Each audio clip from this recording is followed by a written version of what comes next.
E nesta terça-feira, dia que a gente está gravando essa live, esse Café Sprint, nessa terça-feira, ele falou mais sobre o assunto na programação da Sky. Ele mergulhou mais sobre esse tema. E falou coisas muito interessantes. Né? Começou a contar um pouco da história dele, que é muito importante, assim, você lembrar do que aconteceu em 2016. Ele conta os detalhes de 2016. Já contou várias vezes, ele já contou muita coisa. Ele fez um programa de meia hora, praticamente falando isso na Sky uma vez. Isso faz muitos anos. A Sky ela foi preencher ali com um bate-papo com os ouvintes, como se fosse assim, um chat mesmo aberto, em Monza, eles sentados ali, junto com até o público passando, eles sentados ali na área de acesso de público em Monza, ele, o Rosberg e o David Croft. E aí eu lembro que ele contou muita coisa ali, eu até anotei, eu vou tentar ver se eu acho essas anotações. Mas hoje ele contou mais coisas, e ele falou uma coisa muito interessante para começar. Ele falou assim, cara, o Norris é como eu, nós temos a fragilidade de duvidar de nós mesmos. Ele se coloca nessa. Eu também sou como o Norris, ele fala. A gente duvida da gente, a gente se diminui, a gente se cobra. Né? Vocês estavam falando sobre isso aqui antes de eu entrar. Né? A questão da postura pública do Norris, como que isso até abastece aqueles que o atacam. Né?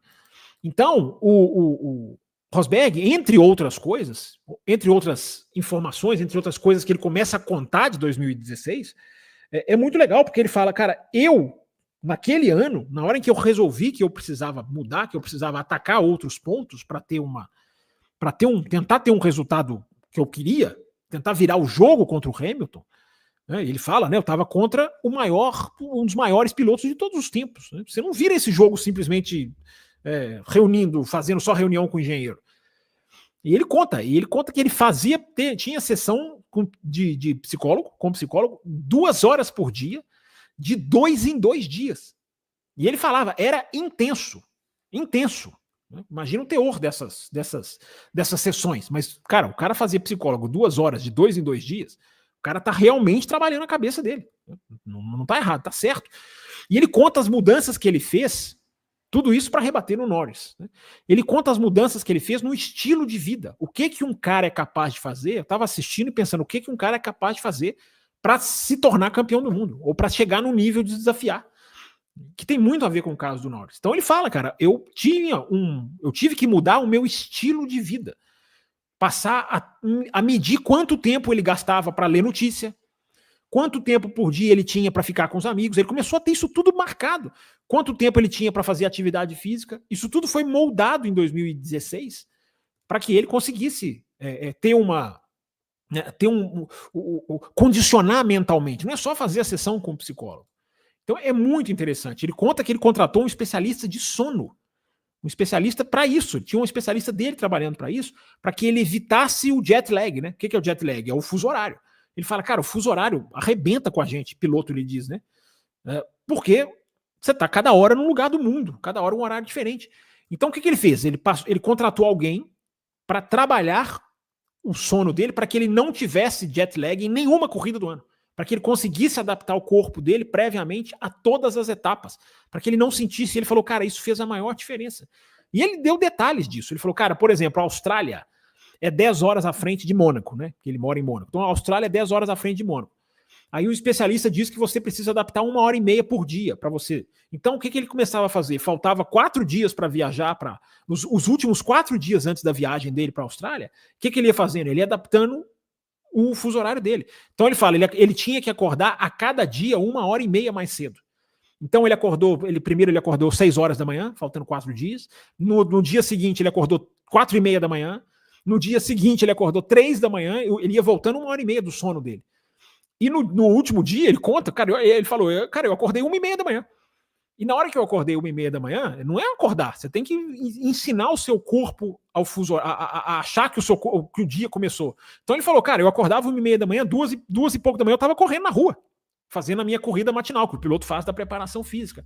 Então é muito interessante ele contando essas coisas. Como que ele colocava blackout no quarto para escurecer o quarto às 5h30, o último dia nessa escala de retorno que ele ia fazendo, né, do fuso horário de adaptação. Ele falou, cara, eu fui dormir 5h30 da tarde.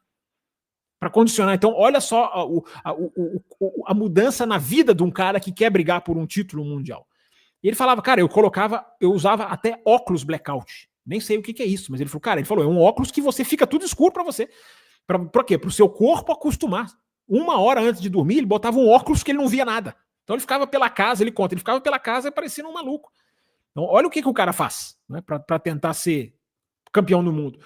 Né? Moldava todos os voos dele para ir para os países, para que ele moldava as escalas dos voos para que ele não tivesse o momento que ele tinha que ter o ápice do sono dele interrompido porque o avião pousa, você tem que trocar de avião, acabou, né? Então ele definia as escalas dos voos dele baseada nisso. Às vezes o cara faz uma escala lá no Azerbaijão que ninguém faz, para quê? Para que ele tenha adaptação do sono, cumpra o horário do sono dele. Então ele falou, cara, isso mudou muito o meu ano, porque eu não tive jet lag o campeonato inteiro. Todas as etapas eu estava no horário biológico adaptado. É muito interessante você ouvir ele contar.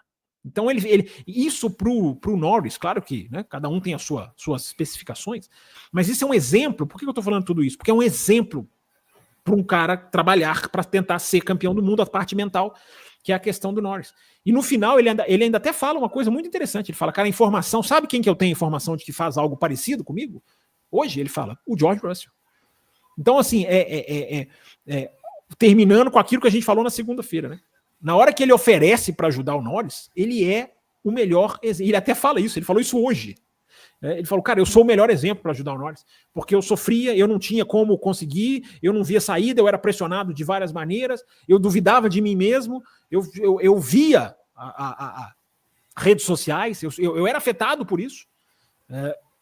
Então é uma aula, cara, é uma aula do que um piloto faz para ser campeão do mundo. Até onde o cara chega, até onde o cara chegou, claro que não foi só isso. Teve jogo psicológico, teve toda uma questão técnica. Eu já contei que depois do Grande Prêmio de Singapura, ele pagou os engenheiros para ficar mais 3 dias em Singapura, num hotel, estudando toda a corrida, revisando toda a parte técnica.